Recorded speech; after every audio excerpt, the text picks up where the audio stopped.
দর্শক, অবশেষে গত বৃহস্পতিবারে সিলেটের অন্যতম আকর্ষণীয় পর্যটন কেন্দ্র জাফলংয়ে নিখোঁজ হওয়া পর্যটকের লাশটি উদ্ধার করেছে গোয়েন্দাঘাট থানা পুলিশ।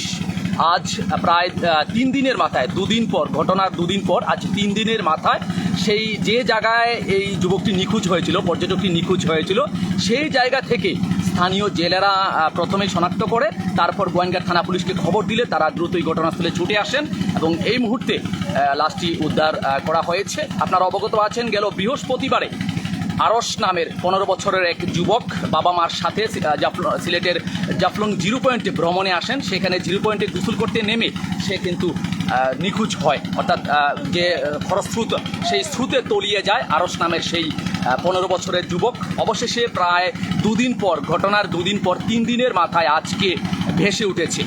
আজকে কিন্তু সেই নিখোঁজ আরসের লাশটি ভেসে উঠেছে পানিতে। গত 2 দিন ধরে ফায়ার সার্ভিস কর্মী এবং স্থানীয় ডুবুরি তারা আপ্রাণ চেষ্টা করেছিল, তার কোনো সন্ধান পায়নি। অবশেষে আজকে তার লাশটি ভেসে উঠেছে 3 দিনের মাথায়। এবং কাকতালীয় একটা ব্যাপার হচ্ছে, বা আল্লাহ তার অলৌকিক একটা ব্যাপার হচ্ছে, যে জায়গায় এই লাশটি ডুবেছিল, অর্থাৎ যে এই যুবকটি ডুবেছিল, পানিতে তলিয়ে গিয়েছিল, সেই জায়গা থেকে তাকে দেখতে পেয়েছে স্থানীয় যারা জেলে রয়েছেন, তারা সেই জায়গায় দেখতে পেয়েছেন এবং আমরাও গিয়ে সেই একই জায়গায় তাকে দেখতে পেয়েছি। এই মুহূর্তে তাকে বল্লাঘাট যে পিকনিক স্পটের পাশেই আনা হয়েছে এবং গোয়েন্দাঘাট থানার এসআই ইমরুল কবির, এএসআই সাদ্দাম হোসেন সহ অন্যান্য পুলিশ সদস্য রয়েছেন এবং খুব দ্রুতই হয়তো ঘটনাস্থলে ছুটে আসবেন গোয়েন্দাঘাট থানার officer in-charge K M Nazrul Islam সহ ট্যুরিস্ট পুলিশের অন্যান্য সদস্য, ট্যুরিস্ট ইনচার্জ রতন শেখ সহ অন্যান্য পুলিশ সদস্যরা। দর্শক, আপনারা অবগত আছেন, গেল বৃহস্পতিবার ঘটনাটি ঘটেছিল বিকেল 3টায়। গত বৃহস্পতিবারে ফ্যামিলি ট্যুরে এই আরস, যিনি ঢাকা রেসিডেন্সিয়াল মডেল কলেজের 9ম শ্রেণীর শিক্ষার্থী, তিনি গত বৃহস্পতিবারে পারিবারিক ট্যুরে এই জাফলংয়ে আসেন এবং জাফলংয়ে এসে বাবা মার সাথে নদীতে গোসল করতে নামেন। সেখান থেকেই হঠাৎ তলিয়ে যায় এই আরস। তলিয়ে যাওয়ার অর্থাৎ নিখোঁজ হওয়ার 2 দিন পর 3 দিনের মাথায় আজকে তার লাশ উদ্ধার করেছে গোয়েন্দাঘাট থানা পুলিশ। বারবার প্রশাসনের পক্ষে, ব্যবসায়ীদের পক্ষে, সবার পক্ষ থেকে কিন্তু বারবার সাবধান করা হয় যে স্রোত বেশি থাকলে পানিতে না নামার জন্য বারবারই কিন্তু সাবধান করা হয়। সেই সাথে আমরা যারা মিডিয়া কর্মী রয়েছি তারাও কিন্তু বারবার ভিডিওর মাধ্যমে হোক, যে কোনো উপায় হোক, বারবার আমরা সতর্ক করার আপনার চেষ্টা করছি। তারপরেও অনেকে হয়তো সেই সতর্কতা মানছেন না, তারা সেই খরস্রোতাতেই গোসল করতে নামেন পরিবার পরিজন বন্ধুবান্ধব নিয়ে। সেখানেই অনেক সময়, গেল বছর এরকম একটি ঘটনা ঘটেছিল, প্রতি বছরই এই ঘটনাগুলো ঘটছে। আমরা আশা করব যারা পর্যটক যারা দেখছেন সবাই একটু সতর্ক থাকবেন। আপনারা যে আনন্দ নিয়ে জাফলংয়ে ভ্রমণে আসেন, সেই আনন্দটা যেন বেদনায় পরিণত না হয়, আপনাদের সেদিকে খেয়াল রাখতে হবে। দর্শক, গত বৃহস্পতিবারে নিখোঁজ হওয়া যুবকের লাশ অবশেষে 2 দিন পর আজকে উদ্ধার করেছে গোয়েন্দাঘাট থানা পুলিশ।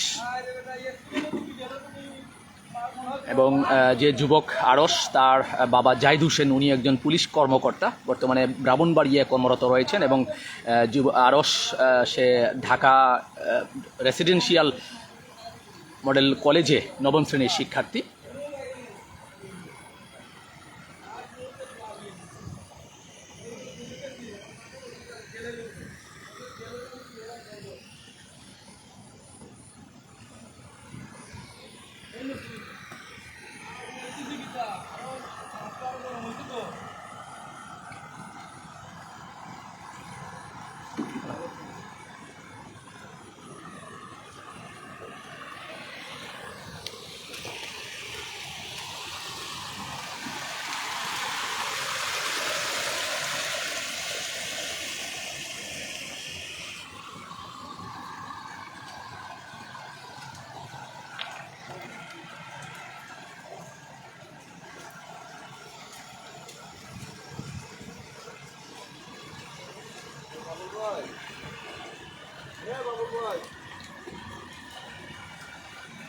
আজ সকাল আনুমানিক 6টার দিকে গত বৃহস্পতিবারে নিখোঁজ হওয়া আরসের লাশটি প্রথমে শনাক্ত করেন স্থানীয় যারা কর্মী বা জেলে যারা ছিলেন, তারা প্রথমে শনাক্ত করে গোয়েন্দাঘাট থানায় খবর দেন।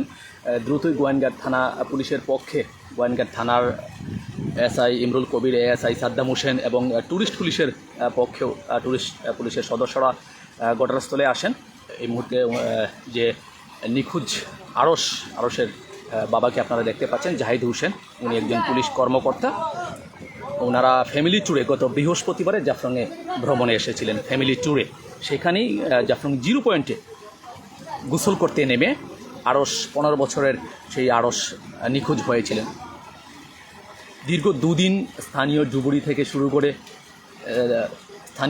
থেকে শুরু করে ফায়ার সার্ভিস কর্মীরা সবাই প্রাণপণ চেষ্টা করেছিল। 2 দিনে সেই লাশটি উদ্ধার করতে পারেনি। অবশেষে 3 দিনের মাথায়, আজকে 3য় দিনের মাথায় লাশটি ভেসে উঠেছে এবং প্রতি বছর এরকম ঘটনা ঘটছে। এখানে বিজিবির সদস্যরাও এসেছেন, ট্যুরিস্ট পুলিশ, গোয়েন্দা থানা পুলিশ এবং যে নিখোঁজ হয়েছিল আরশ, সেই আরশের বাবা সহ অন্যান্য আত্মীয় স্বজন সবাই এসেছেন।